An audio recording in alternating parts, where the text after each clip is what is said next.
Industries across the country rely on machinery to stay running. The Industrial Maintenance Technician program at UTI's campus in Rancho, Cucamonga, California, is designed to help train students for entry-level careers repairing and maintaining such vital equipment.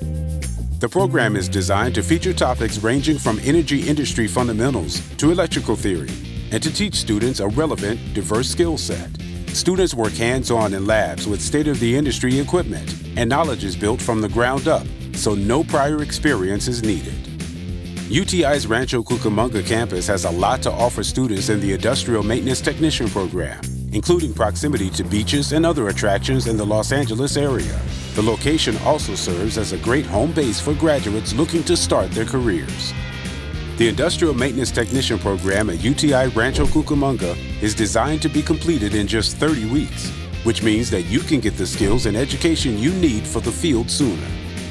Thinking about a career as an industrial maintenance technician? If you have strong attention to detail and like working with your hands, it could be a great fit for you.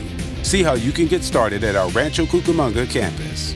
Click the links in our description to learn more, or visit uti.edu/rancho today.